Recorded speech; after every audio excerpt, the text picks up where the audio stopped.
And greetings and welcome to Sonship Communication Presents Express Yourself, where we include news and viewpoints relevant to the African American community.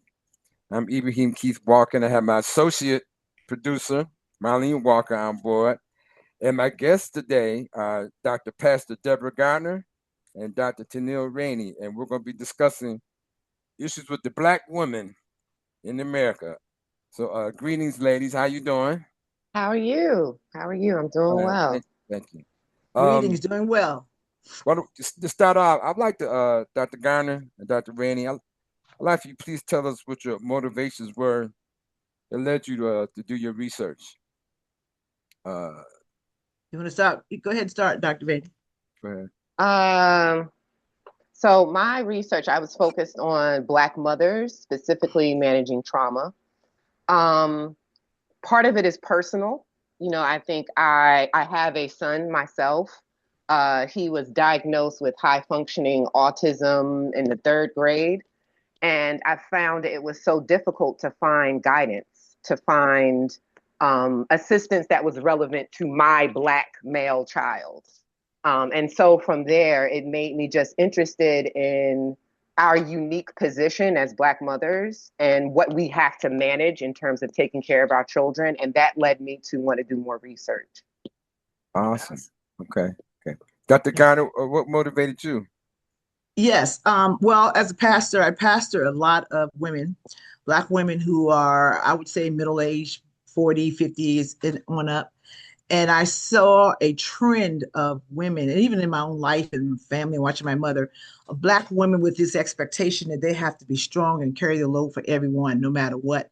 And looking at Black women over 50, which is what my study did, looking at the accumulation of certain situations and challenges and how it begins to wear a person down, being able to have feeling that they have to always be strong, have to always keep it going, have to always keep it moving. And not only do that, but care for other people instead of themselves while they're doing it. So looking at the toll that places, and I also infused the faith aspect in it and what role that played in them being able to really endure their life situations. Okay. What are some of the things that you discovered that surprised you in your research? The either one? Okay. Yes. Go ahead, I'll Dr. just say, Garner. all right. I'll just say for me, what surprised me because I was warned against this with my chair, not to already have an idea of what the answer was going to be, but because I've been pastoring and counseling for so long, I kind of had an idea of what the women would say. I interviewed 10 women that I did not pastor. Majority of them I never met. And so what really surprised me was that I thought they were going to complain about their life situations, about they were tired, they were beat down, and I'm feeling invisible, I'm feeling unseen. And they have felt that way throughout their lives. But these women who were between 52 and 76 years old by this season in their life and applying their faith values and their values, and they were quick to say their faith was in God and not in a preacher and not in a denomination, but in God.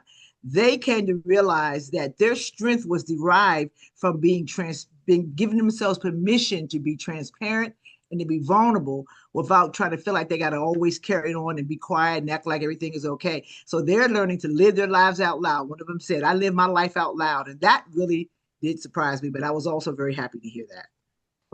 Okay, great. Dr. Rainey, you want to jump in Yeah. on that? Yeah. It's interesting because in this study of Black women, I feel like some of our results may have overlapped. I think the age demographic for me may have been a little bit different. The majority of the women I spoke to, they were around 35 to 50 in that range. But this whole idea of caring for others, at the detriment of ourselves or not paying attention to our own needs. That was a major theme that came up.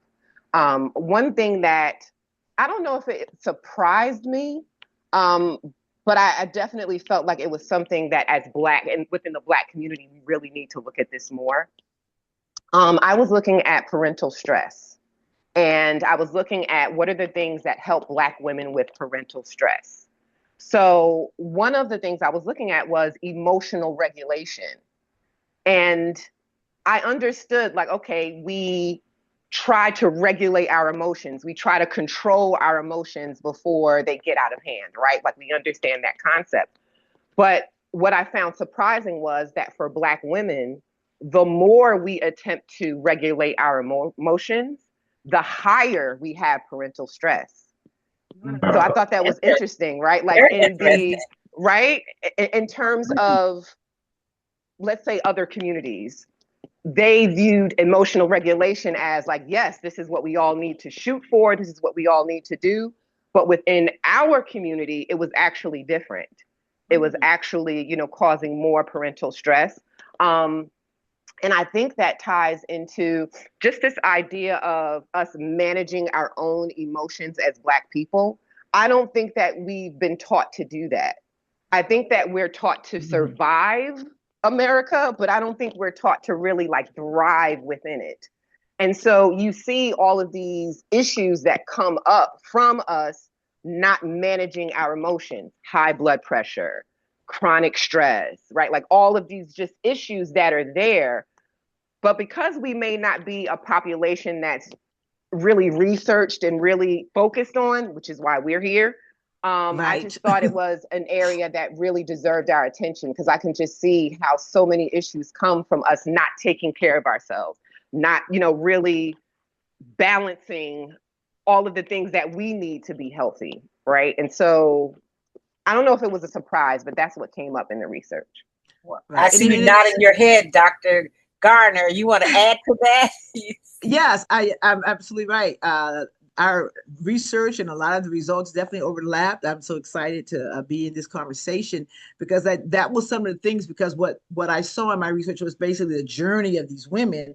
And actually, this age group is not one that's usually even researched. Usually it's between the ages of 18 and 35 or 18 and 40, which is another reason why I wanted to do that. And, you know, full disclosure, I'm in that age group as well. And so recognizing this accumulation, so there were, I did have participants who were cancer survivors, who had hypertension. A few of them were widows. At least 3 or 4 of them had been through divorces. And so all of those things. But one of the things too that was interesting was looking at how they equated their view of what we call this, what was known as the strong Black woman schema, with what they saw modeled in their mothers and their grandmothers and their aunts. Some of them resisted the ability. Some of them were taught to survive. Some of them were taught to suck it up. Some of them were taught that either by being verbally told that or just by watching it.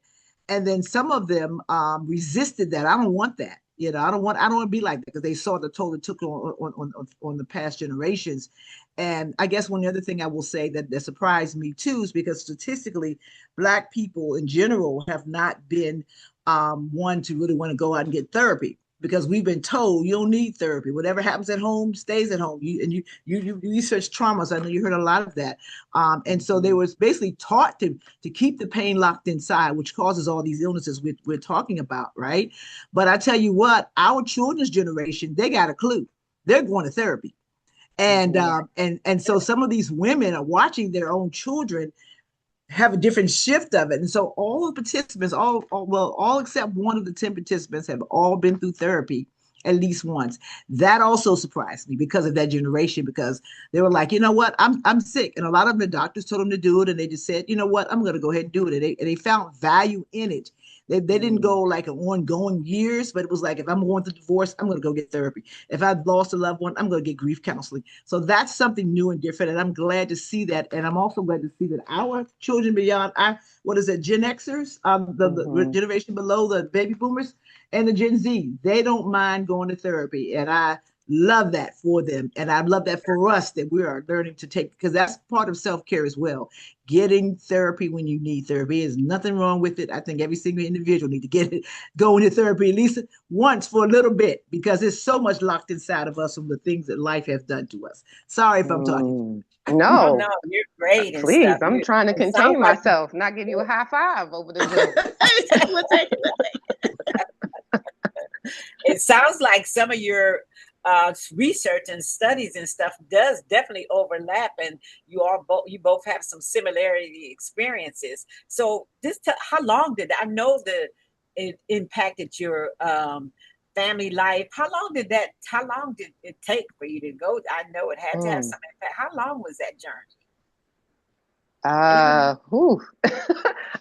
It took me 5 years. Oh, wow. It took me about 5 years. I think for me, it became very clear to me that this was what God wanted, right? Because had it been up to me, I'm like, do I really need to do this? It became one of those things, like in my prayers and my meditation, it just became like very clear. You need to move in this direction. And at that time, I thought it was crazy because I had my son, like we're paying for him to go to school. Like, where am I going to find this money? Where am I going to? God worked it out. Okay. God worked it out. It took some time and it took some strain, but in the end, it all made sense. Okay. Yes. Amen. Dr. Garner, how about you? How was your journey? Well, a similar, it took me 4.5 years. That includes the writing of the dissertation. Dissertation took about 14 months. And I will say, I'll tell everyone this, it's the hardest thing I've ever done in my entire life. The hardest, the most challenging, the most grueling, the most, I guess, self-recognizing season of my life. And like Dr. Rainey, I tell you, I would have quit had I not known without a shadow of a doubt that was the will of God for me to do that. God kept continuing to encourage me. He put people in my life, even Dr. Rainey, because I was at the time I was upset about revisions back and forth when I met you, and she encouraged me around that process. And so God put people in my life. He kept encouraging me and letting me know that it was research that was needed in the community. These women's voices needed to be heard. And there's a lot more. This is just the beginning. And we'll talk about this offline, Dr. Rainey. I can see when we could do some work together. I would love to. Awesome. I would love to. That's fantastic. That's fantastic. Did some of the research that you did confirm some of the things, the ideas that you had prior to the study? I feel like for me, it helped me understand the depth of the strength of Black people. Because when you look at psychology, when you look at these institutions that were set up to help people, that wasn't the case for us. Historically, that was not the case for us, right? And I was able to actually see how like certain theories and certain things that were created were actually harmful to us.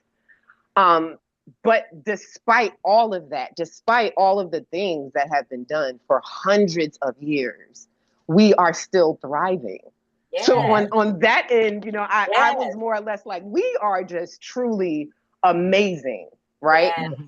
But on the flip side of that, into Dr. Gardner's research as well, I was also finding a lot of Black women I'm coming across where they have amazing accolades. Like they'll be, have 2 and 3 master's degrees, own businesses, own all kinds of stuff, but will have severe depression, will have severe anxiety. And if you're looking at them, you cannot tell a thing. Like if it's one thing, we know how to hold it together. We know how to hold it together. That's right. So on one hand, I felt like it gave me a sense of pride, even more pride, like, wow, this is amazing. But on the other hand, it made me more committed to us, just committed to, I think when you talk about the other generation, some of the younger generation, I almost feel like there's so many things to me lacking spiritually, lacking within their historical knowledge. There's a lot of things that are there that could be causing certain issues. And I'm just happy to be in the forefront of being able to have those conversations with younger people and older people, just try to do something in this walk, So Amen. I hope that answers your question. I felt like I was rambling, but no. Great information. I did have a question personally.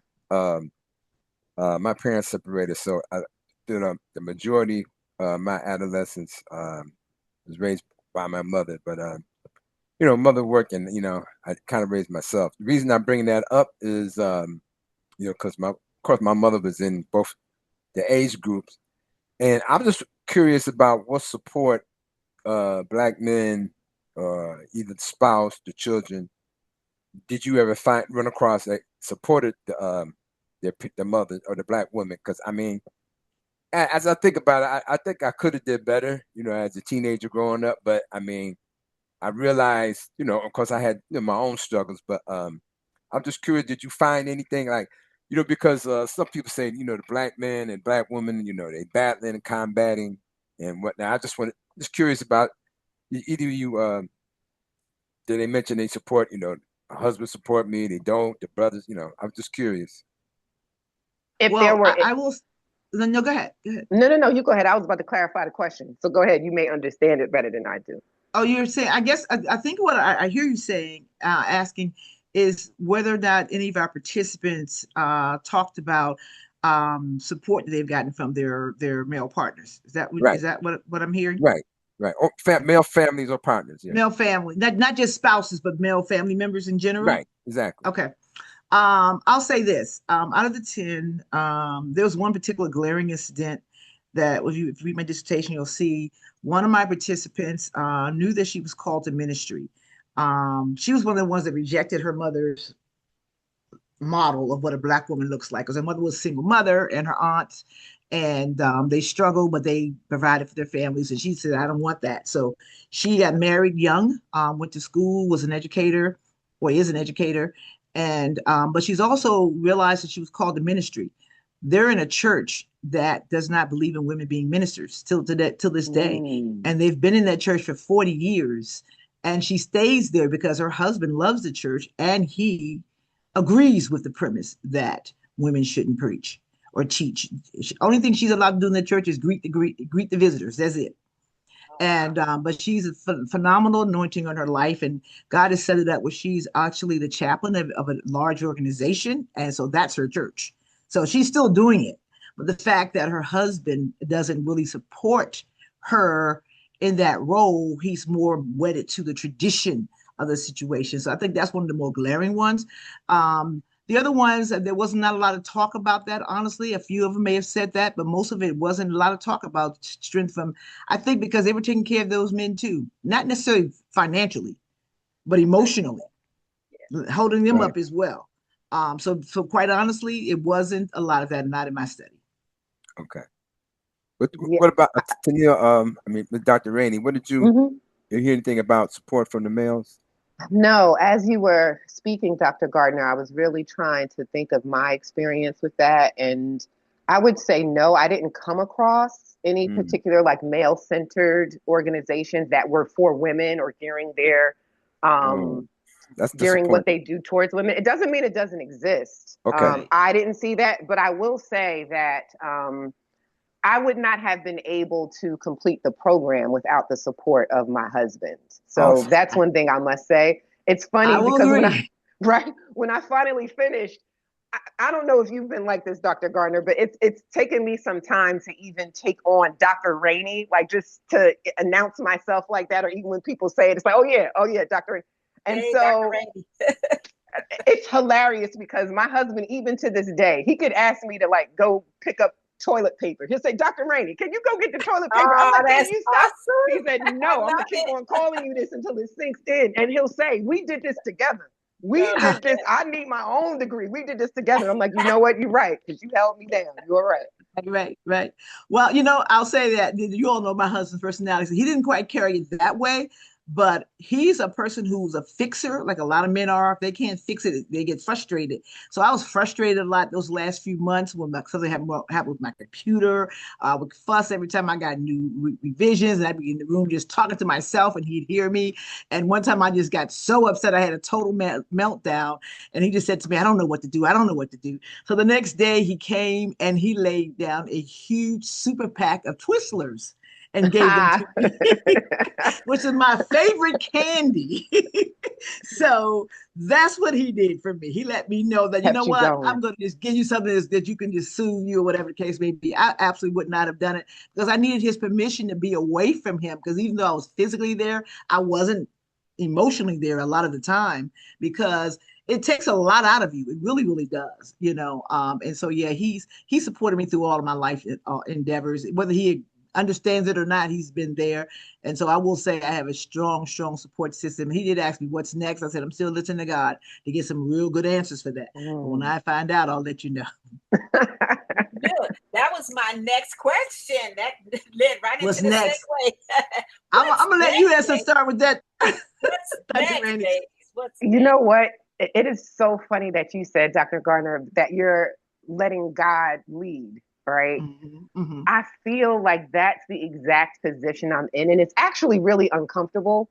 Uncomfortable in the sense that I'm kind of one of those people that's accustomed to having like my to-do list and, you know, and in 2028, I'm going to have this. And But I have realized through just life experience, it's like, yeah, I could do all that planning in the world. That doesn't necessarily mean it's going to go in that direction. Yeah. And Yeah. so I was really surprised and lucky.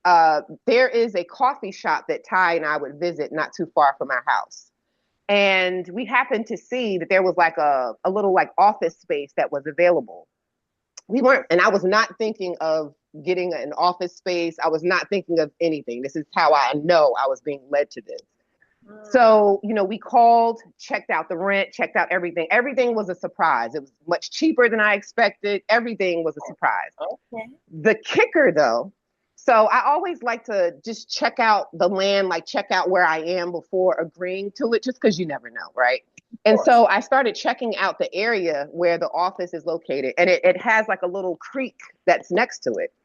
Lo and behold, I found out that this area in New Jersey, this is called Allentown, New Jersey, and there were different spots, different homes in this town that were a part of the Underground Railroad, right? Wait a minute. And so I'm like shocked because this is not a predominantly Black town. This is actually a predominantly white town, right? And so as I started doing more research, like looking at more information, the creek that's next door to my office, it's called, well, it used to be called Negroes Run. That's what it used to be called. Right. Mhm. See, this is why I love talking to Black people, because as soon as I say it, you know exactly what that is, right? Right. It was called Negroes Run. There was like a business that was set up along the creek, some kind of tannery leather making shop. And they said he would take trunk trees, hollow them out, and would have enslaved people within the trunks of the trees. Like that's how they would transport them up. So this is what I'm saying. Wow. How am I here? How am I here? Right. And right. all I keep on doing is attempting to stay prayerful and stay connected. I don't know what it means. Like I would love to say, like, oh, I'm gonna have this fabulous business and da-da-da. I don't know. Well, we're gonna claim that right you now, are. God said, get this space. I'm getting this space. I'm being led to do certain like projects and different things with people. So I'm taking it one step at a time, but it is challenging because it is a part of me that's like, no, but I should be, and I want to do, and but they're online, they're on Instagram. It's like, hold on, all right, let me get on my knees and ask. Okay, what's next? What are we doing? What's next? You know? That's it. That's it. That's it.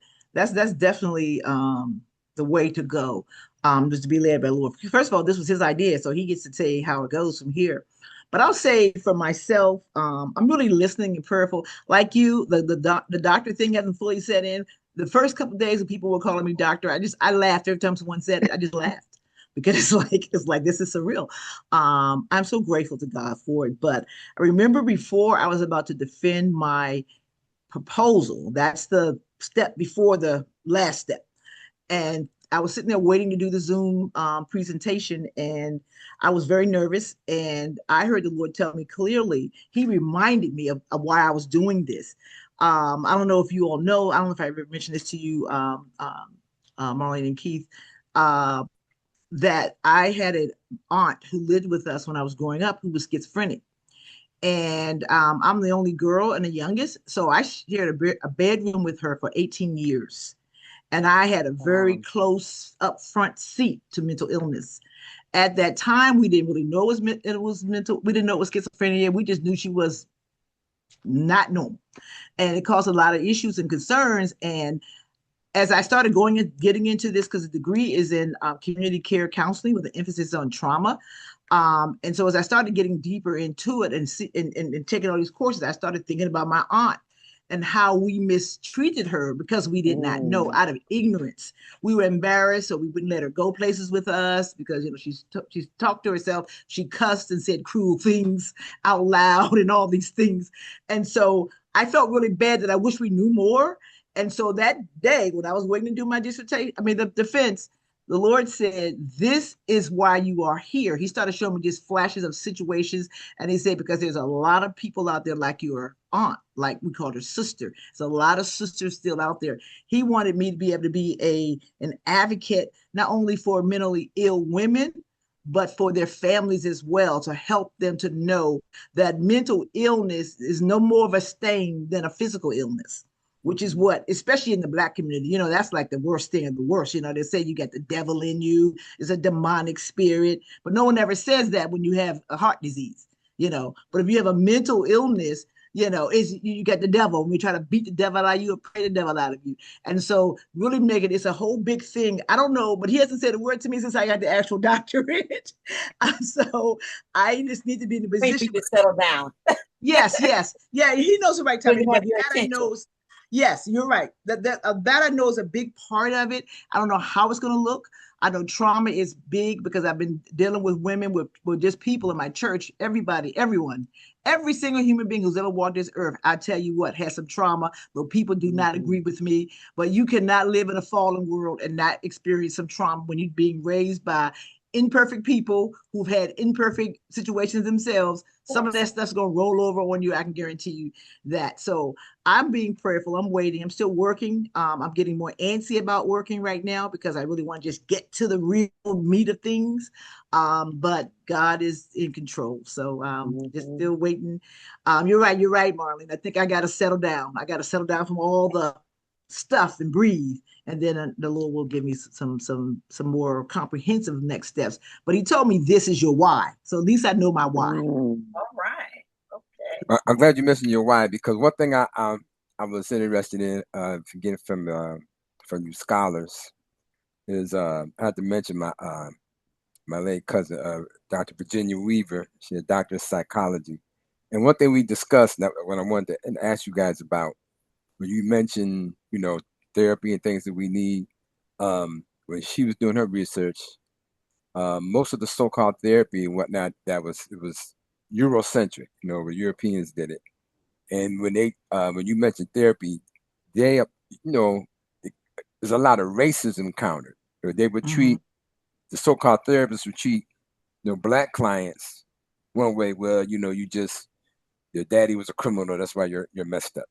And other people. So my question is, what my cousin said is, it's going to be a long struggle. That's why I am. I don't want to use the word proud, but I'm grateful that you guys are doing what you're doing. I really am, and because we need, people like you and my cousin to understand.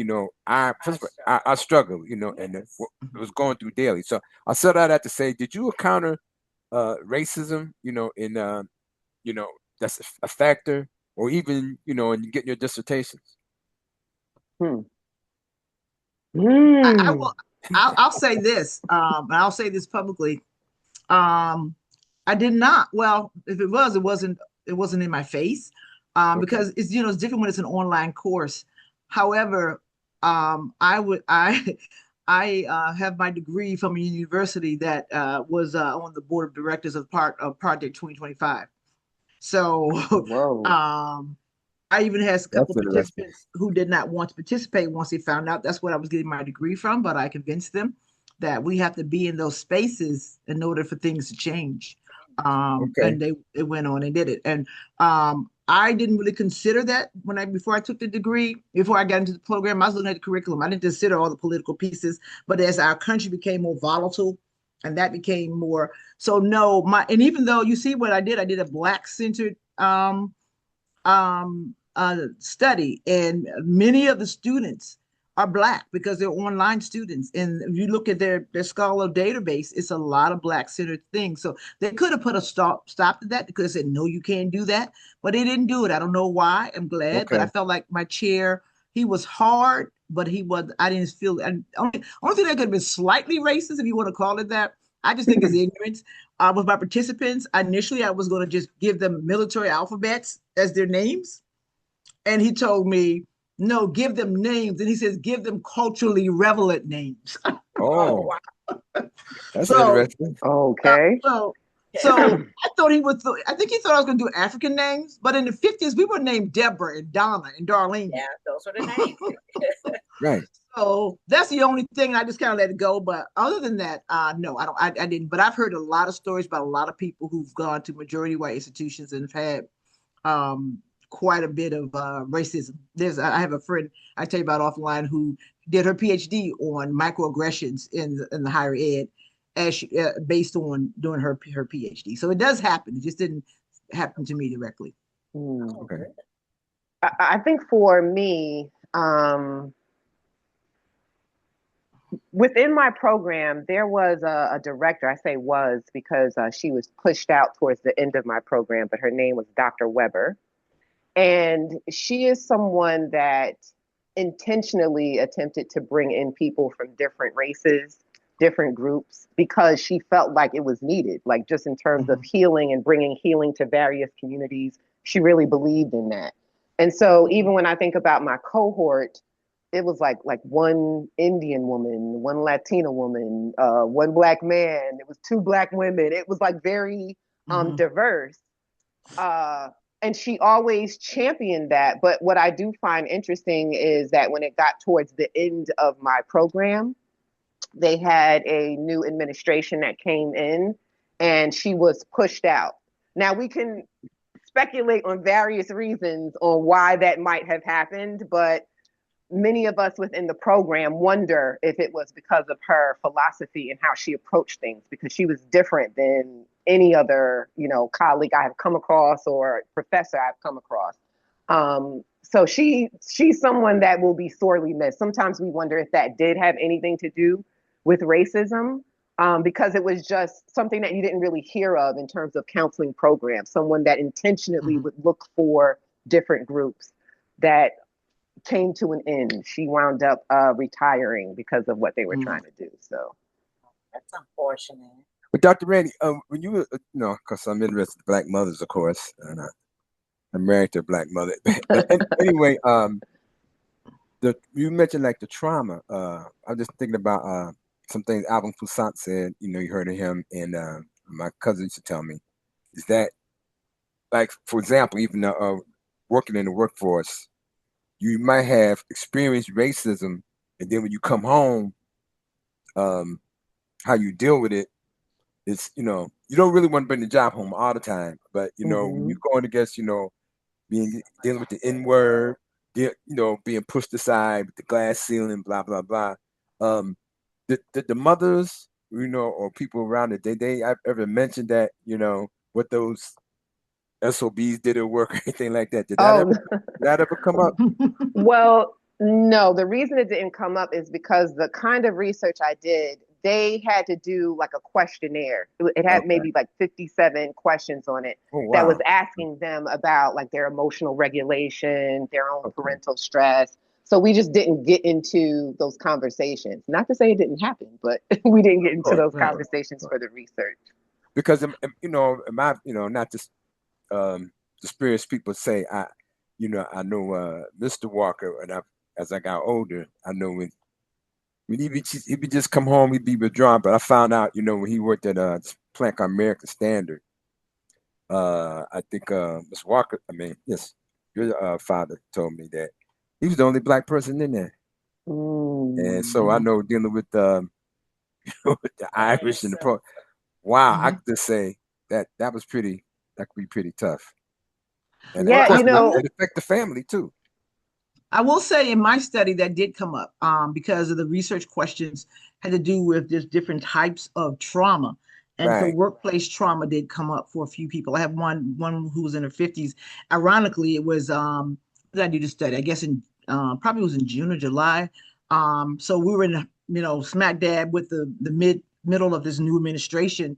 And with a lot of her coworkers having been, she was a supervisor, so she had to actually manage the emotions of a lot of the Black women who were pushed out by Doge. And that was racist. And she worried about her own job, but she worried more about the women. She said I think almost her whole department was pushed out. And so so there is some workplace. A couple of them mentioned others, but that was probably the most glaring one. It's there. And we've probably, I've experienced it myself in my career. I mean, I've a 40 plus year career in many places, in many spaces, being the only person in the room. I remember going to a meeting when I worked for the Teachers Association with teachers. And I came to the meeting, it was after work, and they looked at me and they said, "So where do you come from, Baltimore?" So they assume because I'm Black, I live in Baltimore. Nothing's wrong with Baltimore. But those kind of assumptions. So once they make those assumptions, they deal with you based on what they believe and what they think. That's racism follows you everywhere. Quite frankly, it does. I want to speak on something quickly. I'm sorry, Dr. Rain, did you want to say something about this subject? No. Okay. I want to speak on something quickly that you mentioned around therapy and being Eurocentric, because that's one of the things, and I'm sure you probably found this too, Dr. Rainey, there's culturally competent counseling. When I talk about counseling, I'm talking about culturally competent counseling. Good. There is a small percentage of Black psychologists and therapists and psychiatrists, very small in this country. So they're difficult to have good ones. I was fortunate. I had a great, I was in therapy for 5 years. I don't mind saying that, probably in my early 30s. And she was the bomb. And I don't know how I was fortunate enough to get her. She's still living. She's 89 years old. I still follow her. Wow. She's not still counseling, but just she just was perfect for me. And I know the people who have been able to get Black therapists and so forth, but culturally competent is important to get. Most of the women in my study, they want to make sure that their counselors were Christians more so than Black. But if you get both, you got the mother load. You know what I mean? And so culturally competent, if you're a believer, then you want someone who understands your faith belief and not poo-poo them away. So if I say I heard the Lord, you don't try to tell me now you must be hearing voices. No, I hear the Lord. You know what I mean? But also the cultural thing too. So that's important. So we need to try to encourage more people to go into psychology. I think it's happening because I belong to this Facebook page that's for PhDs and doctorates, Blacks getting doctorates. And awesome. Almost every day, and I think it's because we're toward the end of the year, somebody saying, I passed my defense. Oh, that's so good. So it's happening. There's movement. We just got to pray their success and their encouragement, because once you get the paper, now the real work start with how you can really apply it. If you're somebody who has to be licensed and so forth, my track is not about licensing. I'm not sure if yours is or not, but mine is going to be more about group facilitation, group therapy, mental health coaching, and things of that nature. But we need more people for folks to go to that can relate to who they are. We absolutely need that. I was going to adjust. I mean, you on point, sister or Doctor. Sorry, Garner. That's exactly where we need to be at. I mean, it's really refreshing that you both you guys are doing that. It's fantastic. Yes, and I really want to congratulate you both for becoming doctors, because of looking at that bleak statistics of less than 5% of Black women getting into the doctoral field. But thank you for upping up that statistic. We added to the number, Dr. Rainey. Thank you. Yes, Dr. Garner, we did it. We did it. Yes. I'm just grateful because something I've kind of wanted to do off and on throughout my adult life, but after I spent 6 years in seminary, I felt like I was just through with school. But in 2021, right after my mother-in-law passed away, I just felt this yearning to do something different and something more. And so I had already retired, and then I started the program. But then I know it's gonna go back to work in the middle of it. But I'm still made it nonetheless. And I want to say this. I want to give a shout out. I don't even know who this individual is. I got to shout out Black women and their resilience. There is a sister who's on that Facebook page I was telling you about, who got her defense this week. She said it took her 13 years to do it. Wow. But she said she had 3 bouts of cancer and her daughter committed suicide. And she still completed that doctorate. So I just thank God for the resilience. Are you kidding me? Yes, because I don't know if I could have endured through all of that, you know. But yeah, so I just want to give a shout. There are people who are doing it no matter what, and I just pray. I just lift them all up and pray that we do the things that we're supposed to be doing. Wow. Well, are you scholars planning on doing any more scholarly works? You're going, I mean, get other works. You're going to get some lectures. What do you guys have planned? What's I next? don't know. I don't know if you felt like this, Dr. Gardner. I was in a space of just wanting to be so done with it that I'm like, I don't want to do another speech. I don't want to write another word. Just need a break. No, but I have been invited to do a couple of speaking engagements within Good, high schools, different schools in New Jersey. good. I used to be a school counselor, so I'm very connected to Okay. just the educational, That's awesome. system up here. Um, and I miss kids too, if I'm being honest. When I think about it, I miss kids. So I think there's more down the line in regards to that. But as of right now, I'll say no. I'm resting. A black woman is over here resting. That's what we're I doing. know That's that's what I've right. learned. Good for you. You learned. You learned. Well, I'll say for me, it's so funny. I just saw someone just this week, and because I said I'm like you, I didn't. I said I would not do another research. I'm not going to be trying to find citations for nothing else again. I'm sick and tired of it. I'm over it. I really was. But you know what? I just love that God has the final say because now, at the end of the dissertation, you have to talk about all these future studies, or recommended future things. And I'm like, I'm yearning to do some more studies because there's so much that needs to be known about Thank Black you. women, because Yeah. why does this country hate Black women so much? You That's a know? good question. That's Yes. Yeah. something worth So researching. There you go. Yes. There you what go. what what is it about us that Right? intimidates the world? And so yeah, I don't know if it's immediate, but I know I will do something, and it would be nice if it was someone else. Okay. It would be like a joint thing. I'm not sure what it would look like, but I'm surprising myself by saying it. But there is more to be done, and I don't know how much. Oh, And one other thing I want to speak to, around the whole Black woman, Black man thing.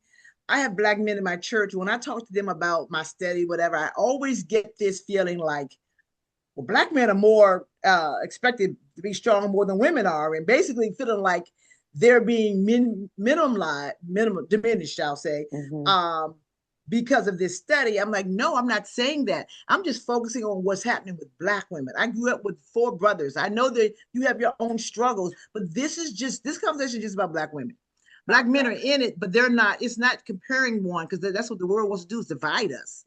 You know, Yeah, That's right. That's we right. definitely. all have our stuff, and I know you talked about, you mentioned the history in the hundreds of years, Dr. Rainey. In my study, I show how from slavery a lot of this behavior and expectations evolved from slavery, and it's the same thing Hmm. with Black men as well.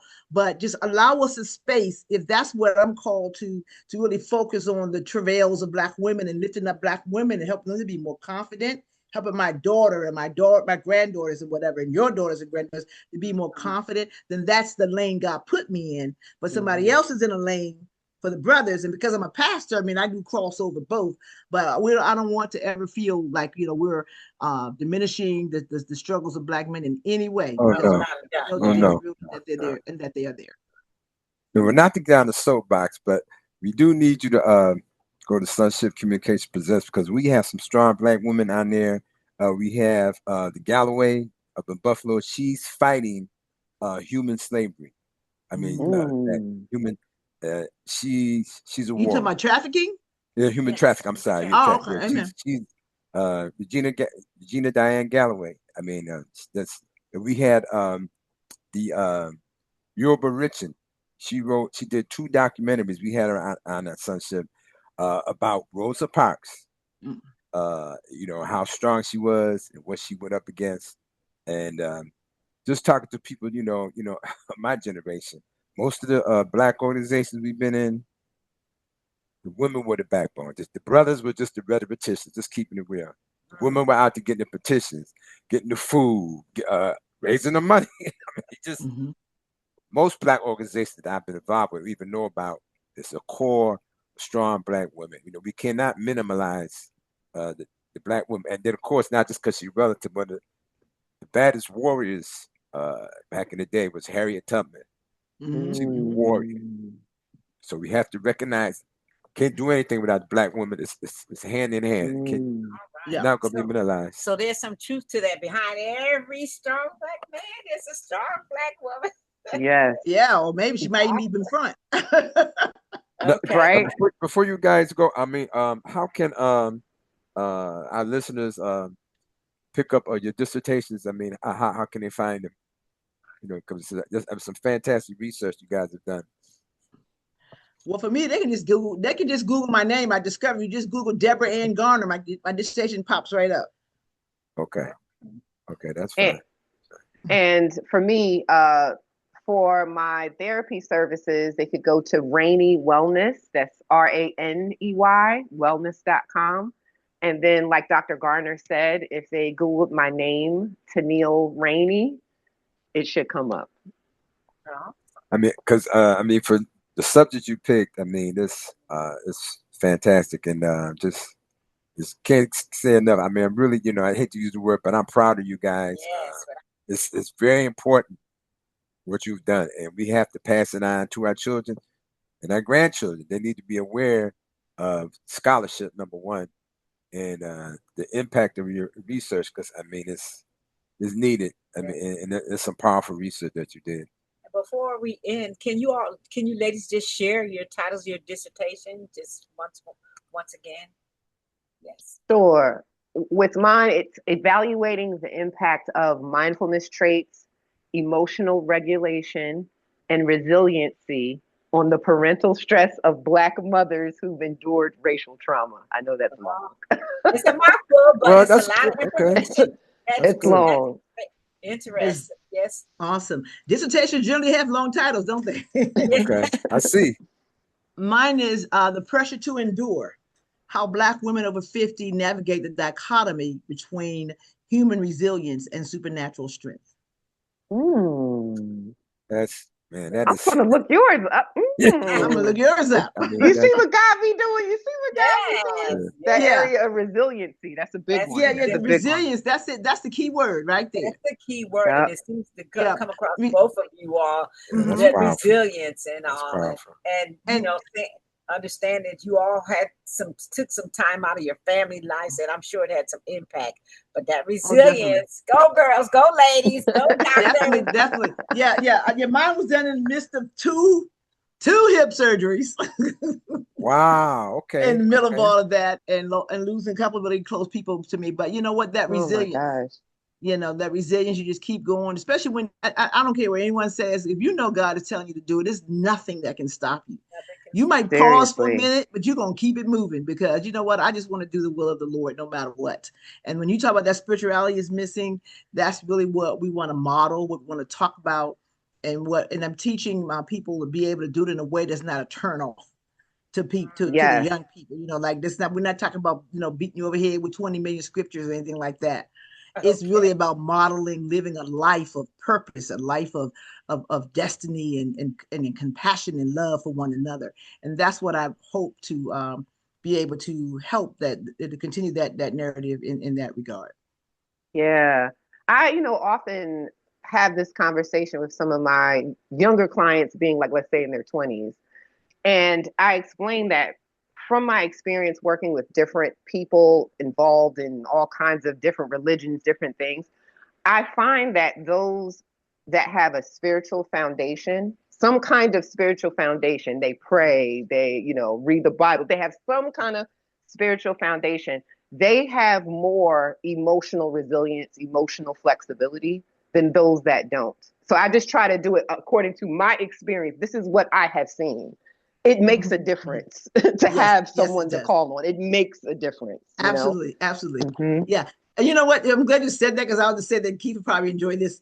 I had to learn something about myself in this study, because at first I was determined that they had to all be Christians, or be Christians and see it the way that I saw it. But I allow a person who was Catholic to be one of my participants, and someone who's Jehovah's Witness. Now, when I first started off, I would have never, because I feel like their belief system is so different. But the point is, they have a belief system.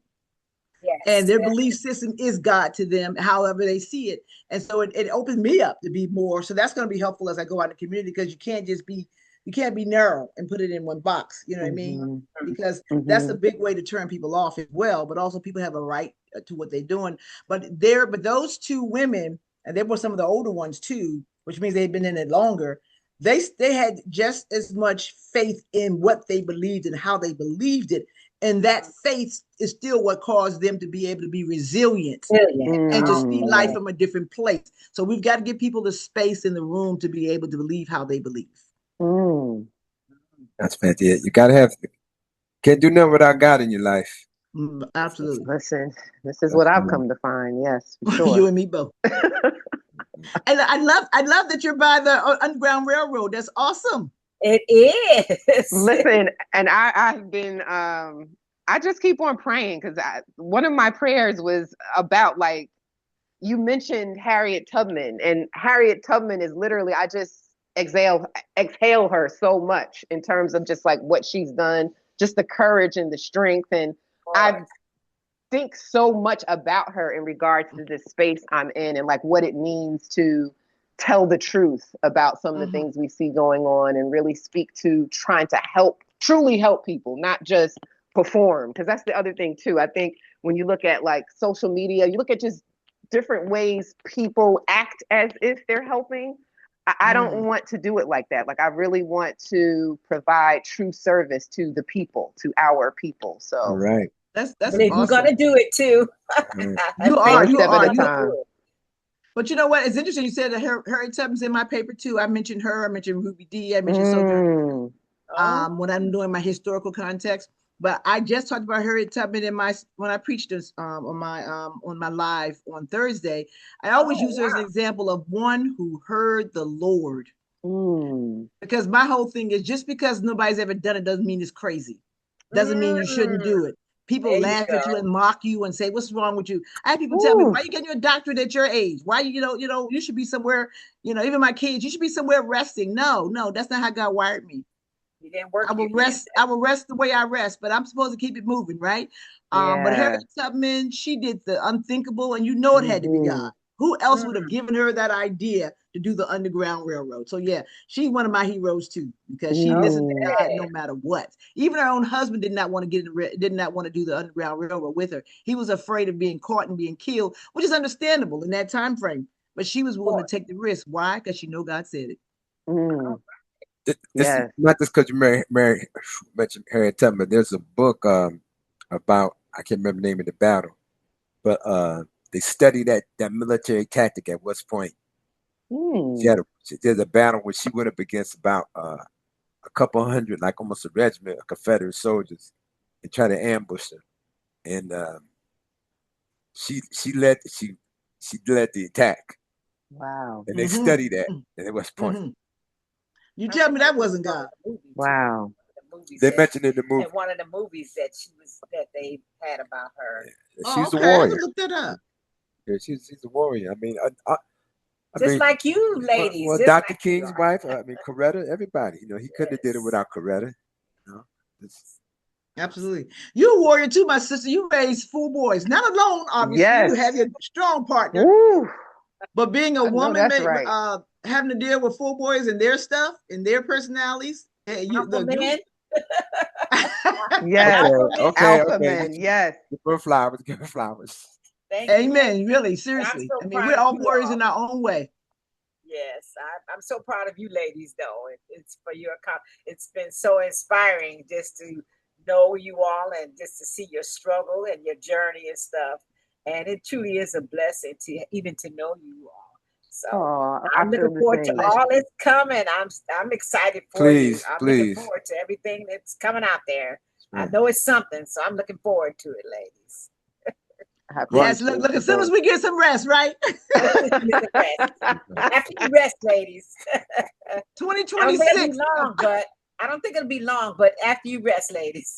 Yeah, well, yeah. I mean, even when we rested, our minds aren't. So, Exactly. Exactly. Have me opening up a book, looking up resiliency, looking up stuff. Yes, exactly. look, That's I'm what happened. looking at the battle with Harriet Tubman. Exactly. So yeah, it's well. I do appreciate the opportunity to share. I don't have speaking engagements yet, but I look to have some probably early next year. and even to create some things, some group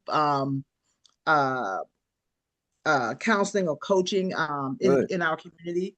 And so we'll see what things take from there. But I just, again, God's got to order the steps. But I'm excited. I'm just really excited what lies ahead.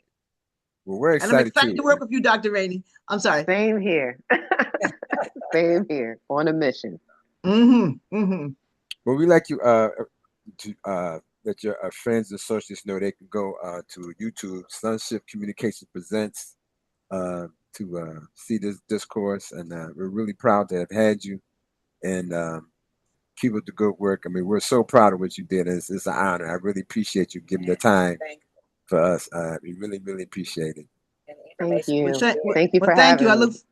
Thank I you. look forward to sharing the YouTube as well, so others can see what we're both doing. And thanks for having me. Thank you very much. Thank you. All right. God bless Thank you all. guys. God Peace bless and you love. guys. All right, Thank take you. care. Take Peace to you. care. All right, bye-bye.